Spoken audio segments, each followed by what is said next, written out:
sweet of you. Thank you so much for waiting for my Sabbath to end so I could get here. Really, I literally just finished Sabbath, hopped in the shower, got in the car, and got here, and this is the best way to start a week I can imagine. So let's talk a little bit about the state of California. And we all live here, and we all know that California is essentially a national laughingstock, and for good reason. It is the worst-run state in the country, without much doubt. We have economic problems, we have social problems, we have cultural problems, but we do have solutions to all these problems. So let's start with some of the problems, and then we'll get to some of the solutions. Let's talk, first off the bat, about the economic problems in this state. So according to figures from the U.S. Department of Commerce, our effective GDP from 2017 actually stands at 5th in the world, which is good news, right? We're right behind Germany, just ahead of the UK, just as a state alone, which is an amazing testament to the number of people who work hard and live right in this state, despite what the government would have you believe. That's thanks to the amazing amount of innovation in this state. But California continues to do its best to drive industry out of the state, obviously. Taxes in this state are insane. We have the highest income tax rate in the nation at 9.3% for anyone making about 53 grand. So you want to clear out the middle class, that's a pretty easy way of doing it. It's 13.3% for people making more than $1 million. We've raised the income tax temporarily my entire lifetime. And our income taxes are actually more volatile than other states because our income tax doesn't just cover income, normal income, it also covers investment gains and partnership income and dividends and interest and rent. So when the economy goes south, then the amount of receipt to the government actually drops pretty radically. All in all, California is not only a progressive state, it is the most progressive state. People making more than $500,000 in this state pay more than half of all taxes in the state. The top 1% pay 50% of all personal income tax receipts, which means that our state, 150,000 people in this state, pay the taxes for 40 million people. That is how the economics of the state of California works. Now, of course, Governor Brown has approved a... I'm sorry, I'm just... Like, we didn't get enough of him 10 years before I was born?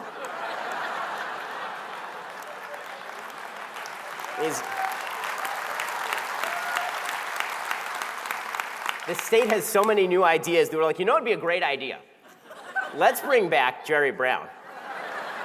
I don't know if we have a lot of Futurama fans in the room, but the disembodied head of Jerry Brown will be governor in 2040 in this state.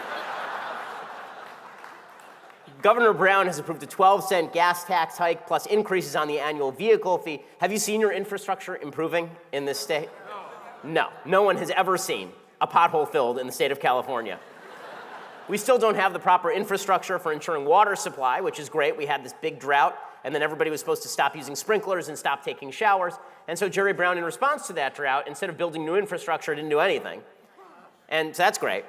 We also have the highest statewide sales tax rate in the United States at 7.25%. The only saving grace in California is Prop 13, so naturally the left wants to destroy Prop 13. It's also not helping because even though our property taxes remain low in the state of California, rent control and regulations have made it almost impossible for middle-class people to live in this state. This state is bifurcating between people who are wealthy and people who are poor more than any other state in the nation.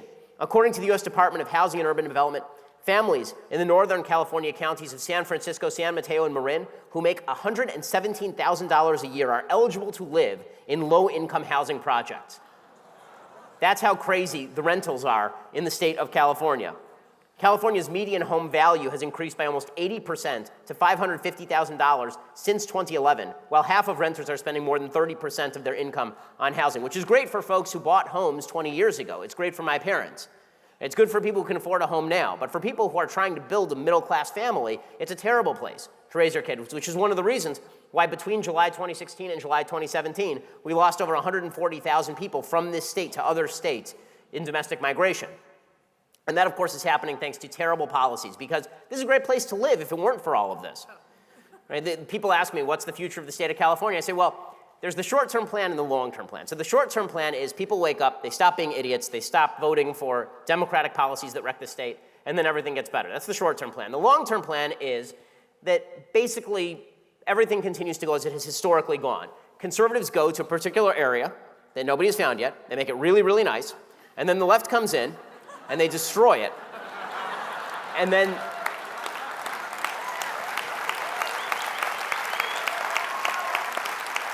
And then conservatives move to another area, not quite as beautiful.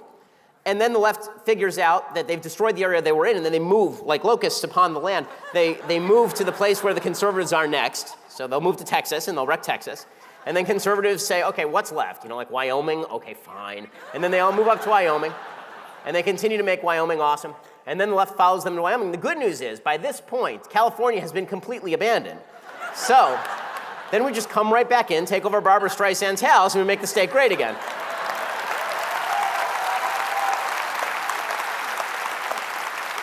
Which is good news for like my grandkids, but in the short term, it ain't that great. Our exorbitant taxes that we pay in the state are not actually paying for anything remotely approaching the blowout levels of spending that we have in this state. When the economy downturns in this state, the fallout is really terrible because the amount of spending that we are over the amount that we take in is so exorbitant. In 2009, we actually had to issue IOUs to people on tax refunds because we just didn't have the money to let people have their own money back. Right? We had to fire about 30,000 teachers when the economy downturned. State workers had to take furloughs. The poor lost their dental benefits under Medi-Cal. That's because we've blown out the spending so much that the tax dollars don't match up. So when the tax receipts drop, there's legitimately no money for anything. The state and local governments owe approximately $1.3 trillion in the state of California. The Hoover Institute says that we have over $1 trillion in pension liability alone. We don't have the money for any of this stuff, which is why even in the state of California, which is an insanely left state, whenever Democrats propose things like single-payer health care, they have to shoot it down themselves. Right? Even people like Jerry Brown recognize that single-payer health care is completely unworkable in the state of California simply because there is not money to pay for everybody else's stuff. Now, the economic problems in this state, we can withstand, at least for the time being, because of the innovation in places like San Francisco and San Jose, and because of the manufacturing. We do have a significant manufacturing economy. We have a technology economy, obviously. We have a Hollywood economy. We do have a lot of economy in this state, which means that the real problems, and the ones that we are most concerned with, certainly I am in the religious community, I know folks in this room are concerned with, are the social and cultural problems that have plagued this state. Because here's the truth. All of the economic prosperity based in California, and in the United States as a whole, is based on a virtuous population living in freedom. Because when a virtuous population collapses, free market economics are not enough to save that state. Because the next call is always what's going to fill the gap. If you don't have a virtuous population taking care of each other, the next thing is, okay, well, we need to blow out the spending to take care of each other, and then we need to tax to take care of each other. And then nobody wants to pay that tax, so they start avoiding the taxes. This is how you destroy a powerful economy. Well, John Adams suggested that the US Constitution was built for moral and religious people only. But the truth is, free markets were also built for a moral and religious people only. And you can see this in other areas of the world where when government regulation is removed, but people are not used to actually abiding by rule of law is not enough. There's a fascinating study that was done about people paying parking tickets at the UN in New York. So the UN, which should immediately be blown up and built into a Trump tower, it's like, I'm not for eminent domain, but I'm totally fine with that one. The way that it works is that if you have diplomatic immunity and you work for the UN, right, you're an ambassador, you don't have to pay any of your parking tickets. You have diplomatic immunity. But it turns out that certain ambassadors from certain countries rack up parking tickets at a faster rate and then refuse to pay them. And it's precisely who you would think who actually does pay those parking tickets. It's folks from Japan, it's folks from Germany, it's folks from Great Britain. And then there are folks from second world and third world countries, and they don't pay their parking tickets even as they rack them up. Because in a lot of areas of the world, we're privileged to live in a country where people actually abide by rule of law. But that is not the usual in world history, and it's not the usual on planet Earth right now. Right? If you go to most countries on planet Earth, to just get simple things done, you have to bribe somebody. That's something you don't have to do in the United States. Right? In order to make things happen here, all you basically have to do is pay your fees and then abide by the rule of law. But what happens when people stop abiding by those things? What happens when people start cheating? What happens when people no longer care about their neighbor, when the social fabric collapses, when it becomes all about what can I take from everybody else, not what can I make for myself and my family, and then what do I have to help my neighbors? Virtue undergirds the free market system. And without virtue, libertarianism is not enough, which means that we have to talk about the social and cultural problems that are plaguing this state. So our economic problems pale next to those cultural and social problems. So one of those problems that folks simply don't want to talk about, obviously, is the problem of illegal immigration. Now, I am a libertarian on immigration. I think that if people want to work hard and come to the United States, and they want to build a life for themselves, they should certainly be able to. My ancestors came here in 1907, and they came here with nothing, and they didn't speak the language. They literally left all the property they had back in Lithuania, and they came here, and they were able to make something of themselves, because in a free market economy, in a free society, that's what happens. The problem is, once you create all these social safety nets, as we have in the United States now, you have to worry about folks who are going to take advantage of those safety nets, even if they didn't come into the country intending to do so. And you also have to worry about levels of assimilation. How many folks are actually going to engage with Western civilization's views of rights in a world where the multicultural ethos is supposed to predominate? See, when my great-grandparents came to the United States, there was no social safety net. This meant they had to learn English. It meant they had to pick up pretty quickly the way things worked. And it meant they had to integrate into the society. Well, because we as a society have decided that it's mean and nasty to talk about the melting pot and talk about assimilation, that means that we've created bastions of various cultures around the country. And that's okay in some ways, and it's not okay in others. It's okay when it comes to food. It's okay when it comes to a certain extent, obviously, to worship. It's okay when it comes to a lot of it, but there are certain core values, Judeo-Christian values, that have a 3,000-year history, and if you don't pick those things up, it is not good for the country. Illegal immigration creates serious economic problems to begin. California considers itself a sanctuary state, which is just foolish policy, a state in which law enforcement officials refuse to work with federal authorities to capture and deport illegal immigrants. So it's pretty amazing how the same leftist politicians who will suggest that the states ought to obey the federal government when it comes to abortion rules suddenly become real states' writers when it comes to illegal immigration. And there are hundreds of thousands, as I say, of wonderful, wonderful people living in California who came to the United States illegally. We all live in California, so I'm sure that most of us in this room know people who were illegal immigrants and became legal immigrants, or who are still illegal immigrants and want to build lives for themselves. And I'm very sympathetic to those folks. But it is willfully blind to pretend that California has not borne inordinate costs of illegal immigration, mostly thanks to democratic political pandering. Again, if it were just people coming across the border to work and then sending money home, or coming across to work and then leaving again, or coming across to work and just stay here and don't take advantage of the social systems, that's one thing, but that's not exactly what's happening. Approximately 1 in 5 federal inmates are illegally in the country. According to the Federation for American Immigration Reform, using data gathered from the State Criminal Alien Assistance Program, 12.9% of all state and local prisoners in California were illegal immigrants as of 2009, which is significantly higher than the population of illegal immigrants in California as a percentage of the general population. Illegal immigration costs the state of California about $23 billion per year, all told. And when you look at a lot of the problems that you see locally, some of that is being caused by illegal immigration. Some of it's being caused by bad economic policy. Some of it's being caused by bad government policy when it comes to things like healthcare. But the homelessness problem is in part driven by illegal immigration. In mid-2017, the Los Angeles Times reported that Latino homelessness had risen 63% over the prior year in LA County, which is a shocking number, and obviously no one should be homeless in the United States. I'm talking about if you are mentally ill, you should not be homeless. If you can't, it is evil to the mentally ill to suggest that it is okay for them to live on the streets. As someone whose grandfather was a schizophrenic, maybe bipolar, the idea that he would be living on the streets and that would be some sort of kindness is just insane. The mentally ill should not be living on the streets. People who don't have enough, there are people who are running soup kitchens and churches to make sure that folks can get off the streets, but it is also up to the government to make sure not to incentivize people to stay on the streets.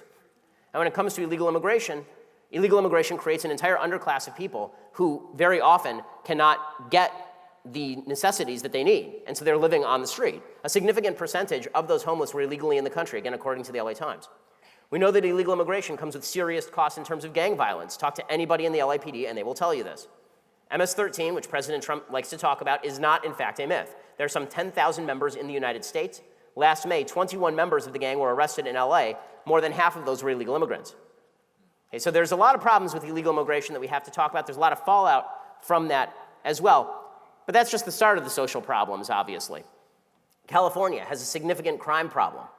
Right, back in 2014, nearly 60% of Californians, apparently high on the legal weed here, voted in favor of Proposition 47, which sought to thin out jails and prisons by downgrading many nonviolent, non-serious felonies to misdemeanors, which basically allows police departments across the state to claim that crime rates are going down when in fact crime rates are going up, which has been a serious problem for the LAPD for years. People misclassifying crimes, refusing to suggest that crimes are taking place when we know that crimes are taking place. Since Prop 47 went into effect, arrests across the state of California are down 30%, Violent crime in Los Angeles is up 40%. How lax are Democrats on crime and illegal immigration? Well, in March 2018, the Oakland mayor, Libby Schaaf, actually issued a public warning that ICE officers were operating in the area. She knew that ICE was there to try and capture folks who are illegal immigrants, many of them who'd committed crimes other than illegal immigration. And she issued a public warning to illegal immigrants saying ICE officials were operating in the area. Within a month, 3 went on to commit serious crimes, including robbery, drunken driving, and spousal abuse. So all of this is to suggest that the Democrats' view of how this state should work is not really sympathetic to the citizens of the state. It is more sympathetic to broader concerns about winning new voting populations. Okay, and that is inappropriate.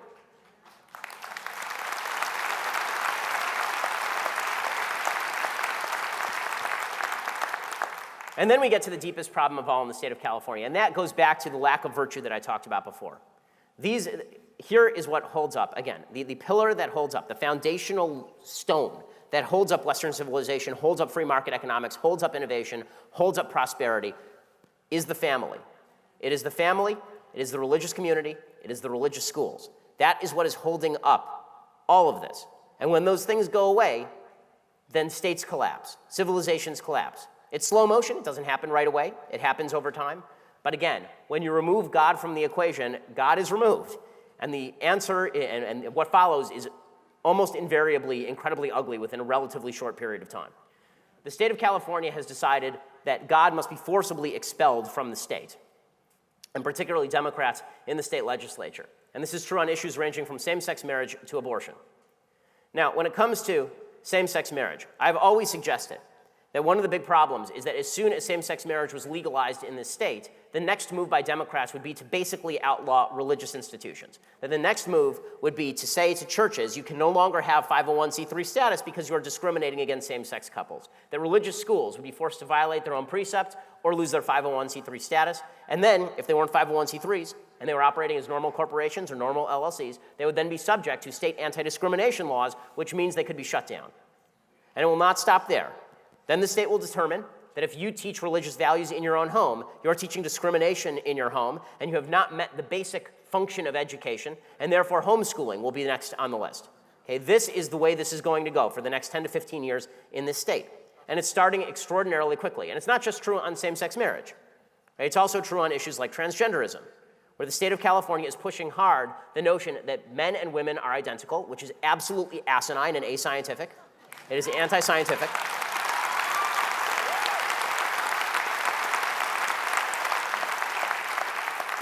And there will be significant moves made in this state, because this state is wildly to the left, to start taking kids away from parents if the parents do not agree to go along with the mental disorders of their children.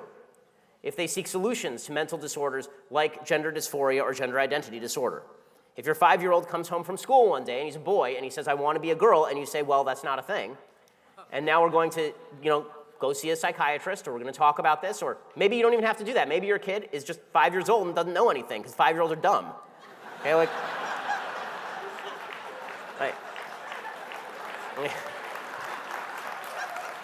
I mean, I speak as the father of a 4.5-year-old and a 2.5-year-old.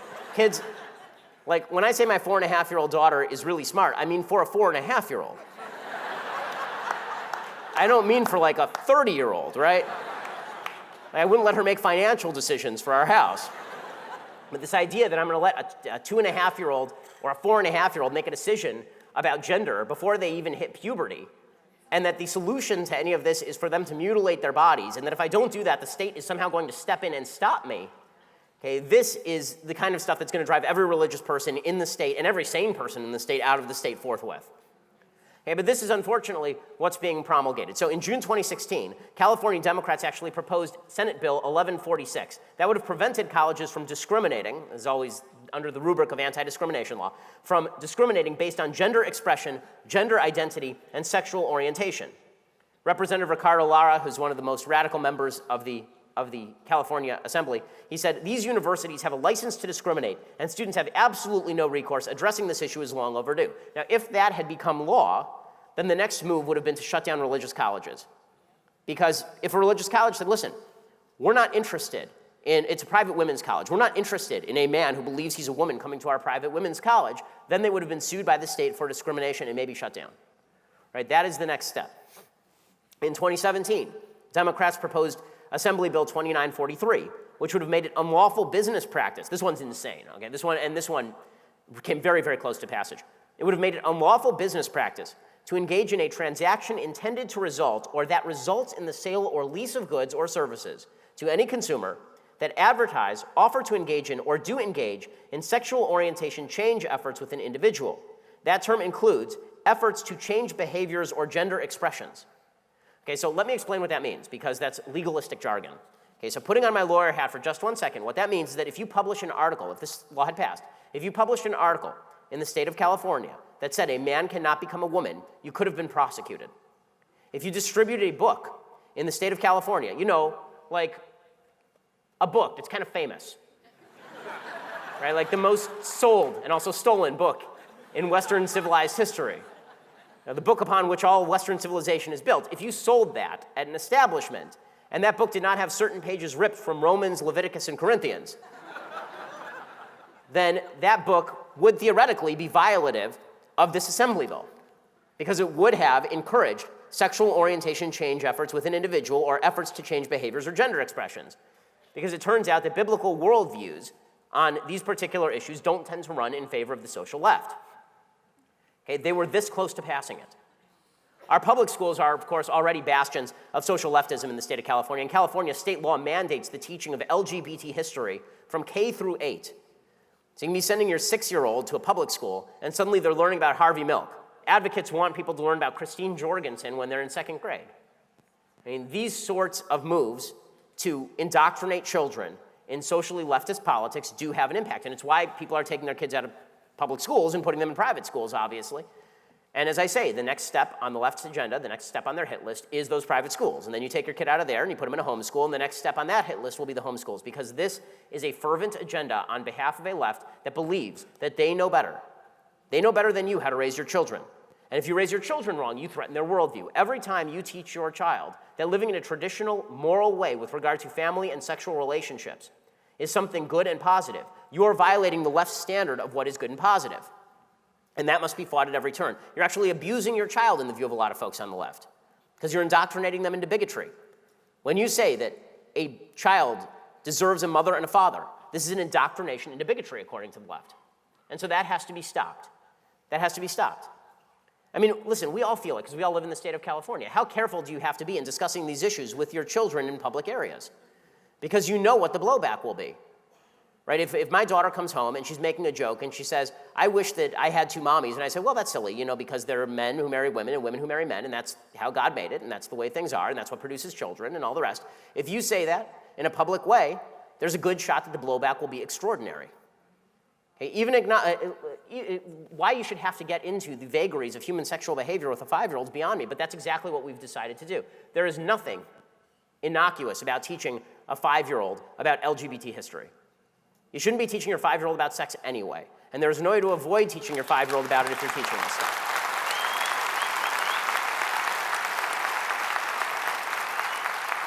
That is not a religious point of view. That is a fully secular point of view. Teaching kids about sexual relations at 5 years old of all types is a good way to wreck your kid. Okay.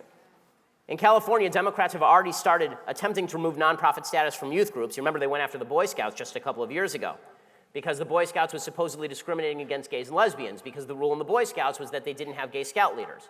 And so the state of California is one of the reasons the Boy Scouts changed their rules. The state of California attempted to remove the 501c3 status from the Boy Scouts, which is why the Boy Scouts changed their rules.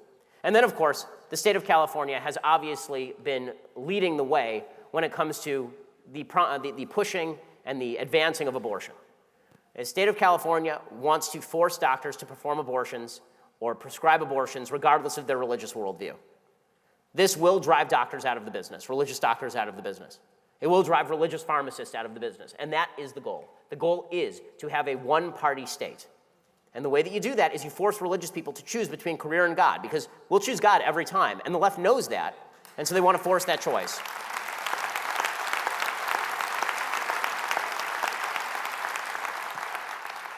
The most cynical part about all of this, when you wrap all of it up into a ball, the most cynical part about all of this is when you see folks of the left, people like Nancy Pelosi. Right, I know.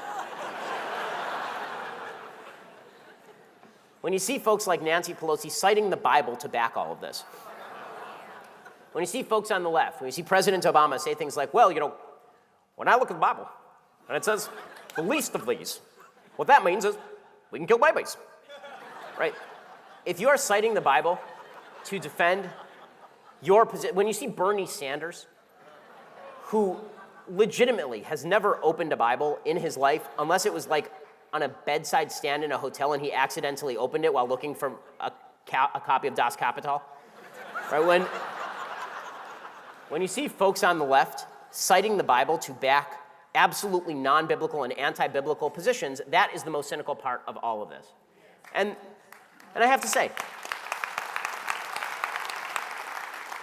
that is a failure on the part of religious institutions. Right? That is a failure on all of our parts, Jewish religious institutions, Christian religious institutions, to teach the eternal values that make Western civilization great in the first place. Because anybody should be able to look at Nancy Pelosi or Bernie Sanders citing the Bible and say, what in the hell are you, what?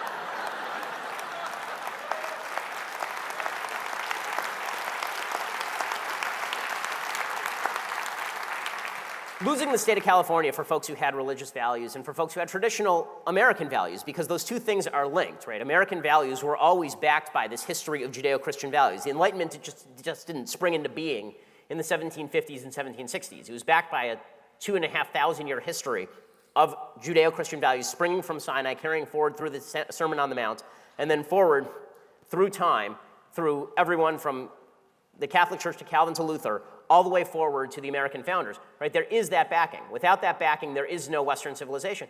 Those values have been overturned, rooted out over time. And the result of that has been a generational shift in the state of California and in America as a whole, which means that it's going to take a generational change. Anybody who says that we are one snap of the fingers away from all of this changing is fibbing to you. We're not. Now, the truth is that there's a lot of sympathy for conservative positions in the state of California. People just don't know it, because the minute you say Republican, the Democrats have done such a great job of labeling everybody a Republican, racist, sexist, bigot, homophobe, that nobody actually listens to what the Republican Party has to say anymore. But there is actual support for a lot of conservative positions. So, for example, there's an April 2018 poll from the Haas Institute. It found that 70% of Californians agreed that immigrants strengthen America, but 59% also backed an increase in deportations, which are both positions that are perfectly consonant, right? Immigrants do strengthen America if they come through legally. Okay, a recent survey of more than 3,300 residents conducted by the Public Religion Research Institute painted a pretty grim picture. It estimated that close to 1/3 of all Californians and 47% of working residents are grappling with poverty, which means that the poll showed 2/3 of Californians advising young people to flee the state in order to find more opportunity elsewhere, which means there is room to run for California conservatives. But the way to run is to run against what the left has done. Yes. What is making me absolutely insane, and I said this to Neil Kashkari when he was running for governor a few years back, is people on the right in this state think that the way to run is to talk about things like education. If we just change the way we fund education in this state. No, all you have to do is point your finger. That's really all you have to do in the state of California. Okay, the way that conservatives win in blue areas is by pointing out the failures of the people in blue. And in this state, the failures are plentiful. Right, this is legitimately how Rudy Giuliani became mayor of New York because he pointed at crime. Richard Riordan became mayor of Los Angeles because he pointed at crime. Arnold Schwarzenegger pointed at Gray Davis. It's not that difficult to get... It's not that difficult to win in the state of California, but you have to do a few things. So let's talk about the things that we have to do. First of all, on a generational basis, we in the religious community have to promulgate our values in our churches and synagogues, no matter what the blowback is. Okay, and that means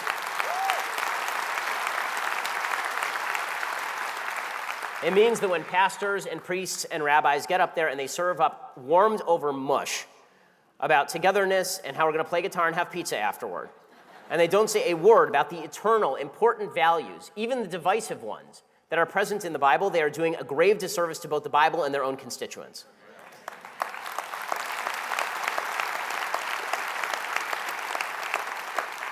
It's not the pastor or priests or rabbi's fault that God happens to be political. It is also deeply imperative that all of us in this room do what we do best, which is model good behavior. Right? The fact is that we all know that if you want to draw someone to your religious side, talking about religion isn't the first way to do it. The first way to do it is to help out by holding out your hand. And that's what religious people do the best. Right? We give charity better than anyone. We help out people better than anyone. But we also do something that's not great politically, which is that we do hide our light under a bushel a little bit. Because one of the things that we do when we give charity is we don't talk about it. Right? Maimonides, the famous Jewish rabbi from the 12th century, Maimonides says that the highest form of charity, aside from giving somebody a job, is anonymous charity. And that's true, because who wants to take credit for the charity, right? It's self-aggrandizing. But the fact is that if folks don't know where the dollar is coming from, they're going to think that it comes from nowhere or from the government. So it is actually imperative for religious institutions to champion what it is they do publicly so people know what we do. Right? So people know that we are out there helping folks. Because otherwise, people think, oh, look at those selfish Christians who don't want to pay higher taxes. Look at those selfish Christians who are voting for the Republicans. Because those Republicans, all they are, they're this rich, fat cats who are white, and they don't care about other people. And we're all sitting here going, have you seen my tithing? So we actually have to talk about those things, which is kind of, yucky, but we have to do it. Because if we don't do it, then the other side is going to win by suggesting that they are more generous for putting their hand in our pocket.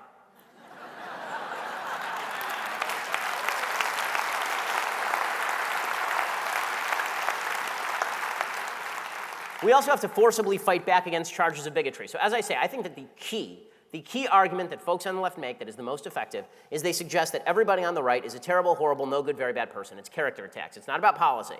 If the Democrats actually had to defend their policy in this state, they would be at a real loss because their policy sucks. Instead, what they do is they look at everybody on the right and they say racist, sexist, bigot, homophobe. And this requires some things of us. Number one, it requires us to remind folks that the strength of diversity can only be had when everybody does have a common goal. And that common goal can only be had when we share a common set of values. And that common set of values historically has been rooted in the eternal values that we've been talking about. Right? Diversity is wonderful in the context of those shared values. Outside those shared values, it's fragmenting. Okay, it's not me saying that, it's Robert Putnam, leftist sociology professor from Harvard. He said, when you see the diversity of a census tract rise, the only two things that rise along with it are TV watching and protest marches. But he said that's not true when he goes to church. When you go to church, then diversity is great because everybody is there and they bring all of their different cultures and all of their different ethnicities and all of their different histories and experiences to bear, but they're all praying to the same God and they're all championing the same values. Right? The folks who are praying together don't care what color the other guy's skin is. And that's something that we all ought to be showing.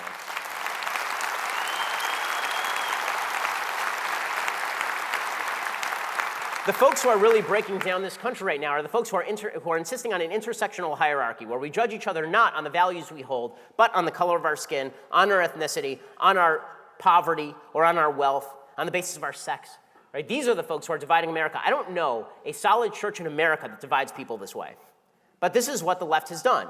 And they have been successful in doing it, in turning Americans against each other on the basis of these group identities. Because there's something solid about feeling like you're a victim. There's something attractive about feeling like you're a victim. Now, this is one of the reasons why I think religious communities have failed to fall into this category of victim mentality, even though the fact is in states like California, we are often targeted by the government. One of the reasons that we don't think about that too much is because in both your religion and mine, there's a pretty good history of victimhood. And it didn't relieve us of our duty. Right? Our religion is about duty. Our religion is about the love of God and our love back toward God in the form of the duty that we fulfill to him. And so it's not about being a victim. It's about taking all the resources that we have, right? Loving God with all of our heart and all of our soul and all of our means.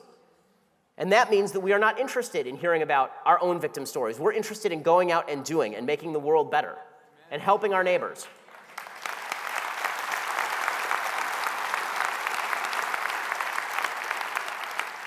It also means being honest. And this is something that's very difficult in a polarized political environment. It really is. Now, I love a lot of President Trump's policies. I do. I think that President Trump has governed way more conservative than I ever thought he was going to be completely honest with you. I wish I were as wrong about President Trump on that, on everything else as I was about President Trump on that. Right? I did not think President Trump was going to govern conservatively. That was wrong. Obviously, he's governed very conservatively. But the president has made our argument more difficult when his face opens.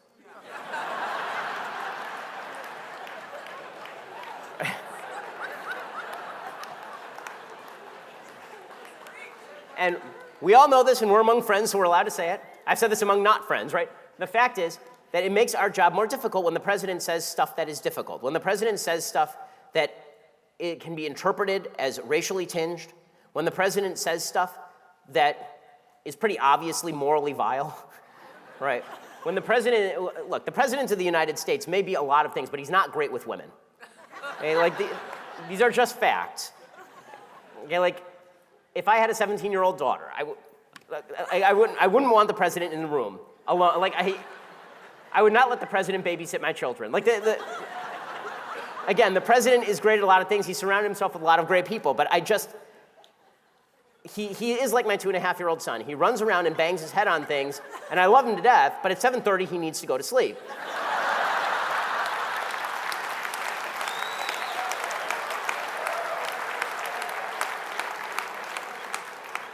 Now, the reason that I say this is not because, it's hard to make jokes about the president. Obviously, it's not.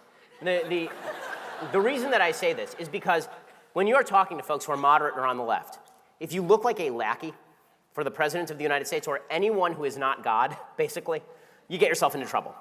And when it looks like you're willing to subsume your own values out of political loyalty to anyone, it's a problem too. You can do, two things can be true at once. You can like what he's doing as president, you can have voted for him in 2016, you can plan to vote for him in 2020, and also when he says bad things, they are bad things. And that's what's going to earn all of us credibility with all of the folks in the middle and on the left. Because people sense dishonesty, right? People sense dishonesty, and it seems dishonest. Look, when people say President Trump is like King David, okay, you know who...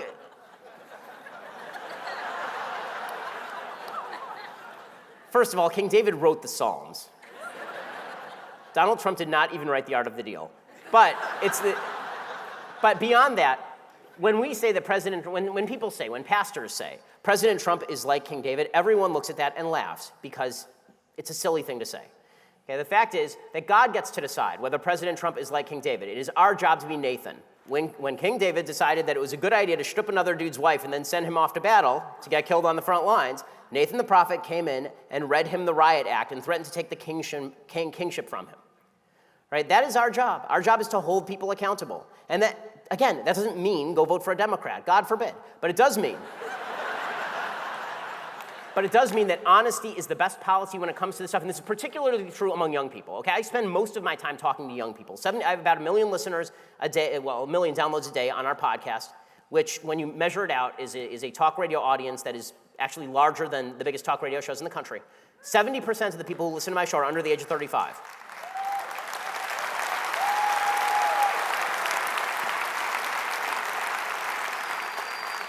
And what those folks appreciate is a little logical consistency. And people, believe it or not, can handle shades of gray. People are capable of this. We don't have to defend every bad thing in order to defend the good stuff. In fact, what we should be saying early and often is when the president commits a sin, yes, it's a sin. And when he does something great, yes, he deserves the credit. Because if we don't do that, we're not being honest. And we're not being, frankly, I think, sufficiently religious. Because I think that God can choose any number of tools at his disposal. I don't think that God does not require us to abandon our own ideology, philosophy, and morals at the door in order to back any sort of statement or policy that is bad. God expects of us to do the right thing. And then God uses who he wants as a tool.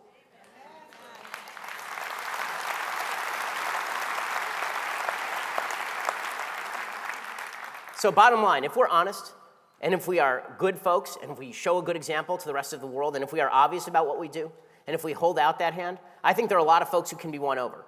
And then I think the final thing is that we have to have a little bit of faith that things are going to be okay. Because I do think that things will be okay if we continue to fight. Now, we talk about this being, a really horrible time. Okay, this is not a really horrible time. Okay, if you want to talk about horrible times in American history, okay, this one does not even rank in the top 10. It is a bad time for a lot of reasons. It's a bad time in the state of California because there are folks with bad values who are ascendant. But if we're going to talk about hope for the country, there's a lot of hope to be had. I mean, not just because the economy is good, but because there are a lot of people who are waking up to the polarization in the country and saying something is missing. I think that there are a lot of folks out there who are hungry for something that's meaningful and something that's powerful and something that means something to them. I think we are experiencing a crisis of soul in this country. People are realizing that there is a God-shaped hole in our hearts, and they've been filling it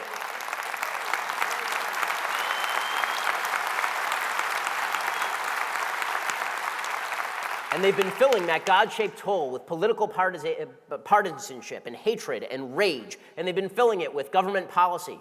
But in the end, it's all empty. And people know that. People know that without God, they can't find that central meaning that they are lacking.